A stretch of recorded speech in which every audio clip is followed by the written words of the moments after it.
कार्तिक के महीने में एक बेलपत्र, 3 शमी पत्र, बहुत ध्यान दीजिएगा। कार्तिक के महीने में एक बेलपत्र, 3 शमी पत्र।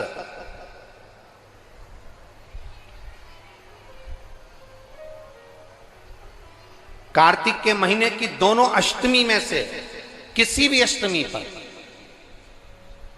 चाहे उजाले की हो चाहे अंधेरे की, शुक्ल पक्ष की हो चाहे कृष्ण पक्ष की, एक बेलपत्र, 3 शमी पत्र, आप कभी दिल से, कभी मौका मिले हृदय से, दामोदर मास में, कार्तिक मास में अशोक सुंदरी वाली जगह का स्पर्श कर कर भगवान शंकर के शिवलिंग पर एक बार समर्पित कर कर देखना, और दूसरे वर्ष इंतजार करना कि तुमने कार्तिक महीने में अष्टमी के दिन बाबा को शमी पत्र बेलपत्र दिया था, क्या बाबा ने तेरे घर में धन और वैभव दिया कि नहीं दिया? जो स्थिति में गाड़ी चल रही थी वो स्थिति की गाड़ी तेरी पार हुई कि ना?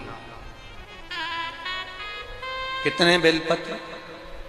बोलो बोलो, जम के बोलो जरा। एक। कितना शमी पत्र? एक बेलपत्र, 3 शमी पत्र।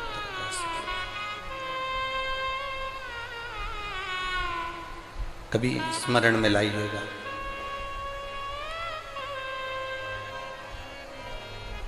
बस ये जो कार्तिक महीने में दामोदर मास में आप एक बेलपत्र, 3 शमी पत्र अष्टमी के दिन, चाहे शुक्ल पक्ष की हो चाहे कृष्ण पक्ष की हो, दोनों अष्टमी में से किसी भी अष्टमी को जब आप समर्पित करें तो चंपेश्वर महादेव का नाम लेकर, कौन से महादेव? जम के बोलो जरा, सबकी आवाज आना चाहिए। चंपेश्वर महादेव, केवल चंपेश्वर महादेव का नाम लेकर आप अशोक सुंदरी का स्पर्श कराकर शंकर भगवान के शिवलिंग पर समर्पित करें। अशोक सुंदरी तो मालूम है ना सबको? ये जलाधारी, ये बीच में से जो 2 लाइन गई, गणेश कार्तिकेय, और बीच में एक लाइन जाती है मोटी सी शिवलिंग के सम्मुख में, उसको अशोक सुंदरी का स्थान कहा गया। शंकर भगवान के ऊपर जो जल की जलाधारी लगती है, जिसमें से बूंद बूंद पानी गिरता है, वो भगवान शंकर की 5 बेटियां हैं जो ऊपर कलश के रूप में रखी रहती हैं, जिसमें से बूंद बूंद जल नीचे गिरता है। जया, विषहरा, शामली बारी, दौतली, देव, शिव जी की 5 बेटी। शंकर भगवान की 6ठी बेटी अशोक सुंदरी बीच में।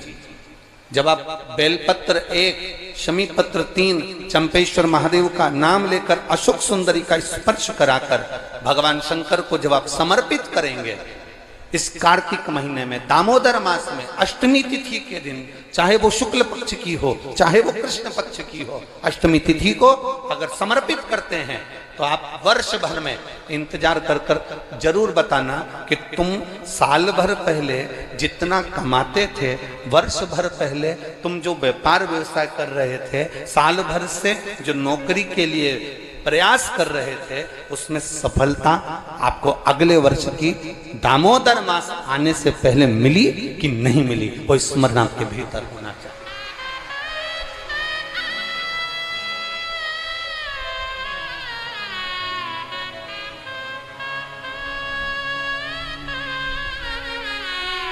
शंभु शरणे मांगो घड़ी रे दुख काटो, दया करने दर्शन। आप दिल से उससे प्रार्थना करोगे तो वो दिल से दे देगा। महाराज, ईमान और जुबान 2 चीजें व्यक्ति की पक्की होना चाहिए। क्या क्या? बोलो, जम के बोलो। ईमान और दूसरी जुबान पक्की हो।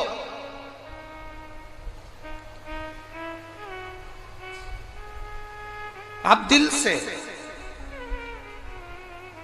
आप बाबा का भजन कर कर देखो, आप दिल से बाबा का स्मरण कर कर देखो। एक पत्र आया है,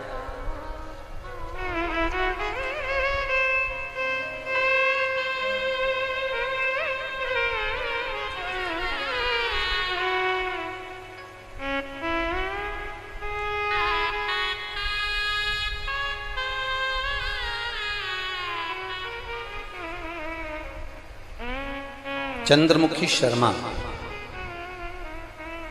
पता है राया मथुरा, कहीं बैठी हैं,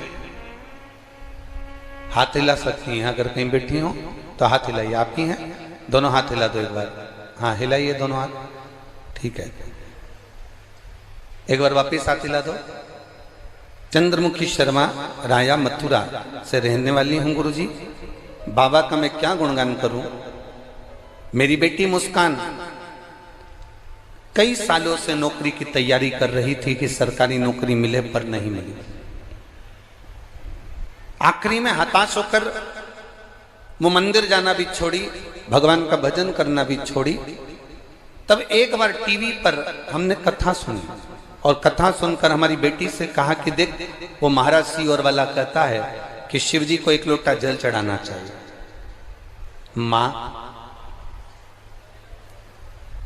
हम ब्रज की रज में रहते हैं, ठाकुर जी का भजन करते हैं, शिव को जल चढ़ाने का बाबा कह रहे हैं। मैंने अपनी बेटी से कहा, कृष्ण और शिव में कोई अंतर नहीं है। कृष्ण जब तक नहीं मिलते जब तक शंकर की भक्ति ना हो, और शंकर जब तक नहीं मिलते जब तक कृष्ण की भक्ति ना हो। ये दोनों का मिलना सरल नहीं है।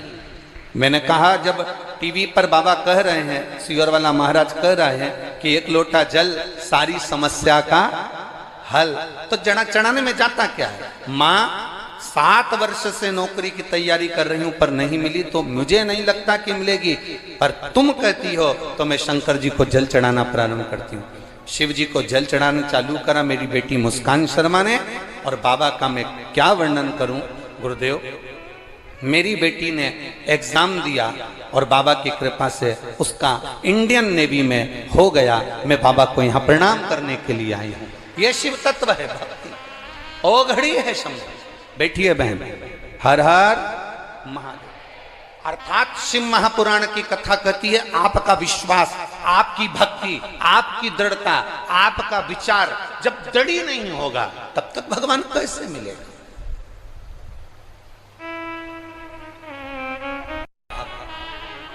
दड़ी बनकर बैठोगे, भगवान शंकर की आराधना दड़ी बनकर करोगे, ईमान और जुबान पक्की रखकर आप शिव की अगर आराधना करोगे, तो अगर कथा मिल सकती है तो क्या मेरा महादेव नहीं मिल सकता? क्या मेरा शिव नहीं मिलेगा? अवश्य प्राप्त।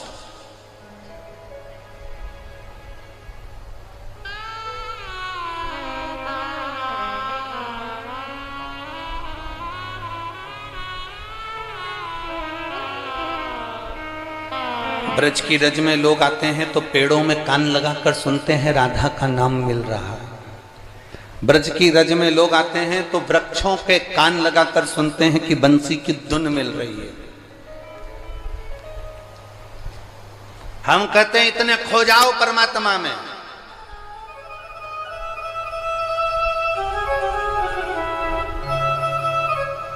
इतने खो जाओ परमात्मा में, इतने डूब जाओ भगवान में कि तुम्हें वृक्ष में कान लगाने की जरूरत ना पड़े। मेरा कृष्ण कन्हैया तुम जब चलो तो तुम में कान लगाकर तुम्हारे नजदीक में आकर खड़ा हो जाए, तो समझना कि ब्रज की रज में आना हमारा सार्थक हुआ।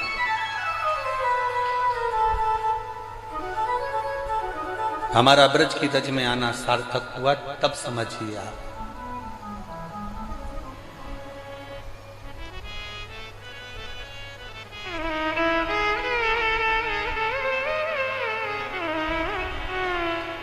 आप सब लोग ब्रज की रज में रहते हो, मीरा भगवान कृष्ण के पास जाती थी कि भगवान कृष्ण मीराबाई के यहाँ आते थे? बोलो जरा, उत्तर दो, जम के बोलो जरा।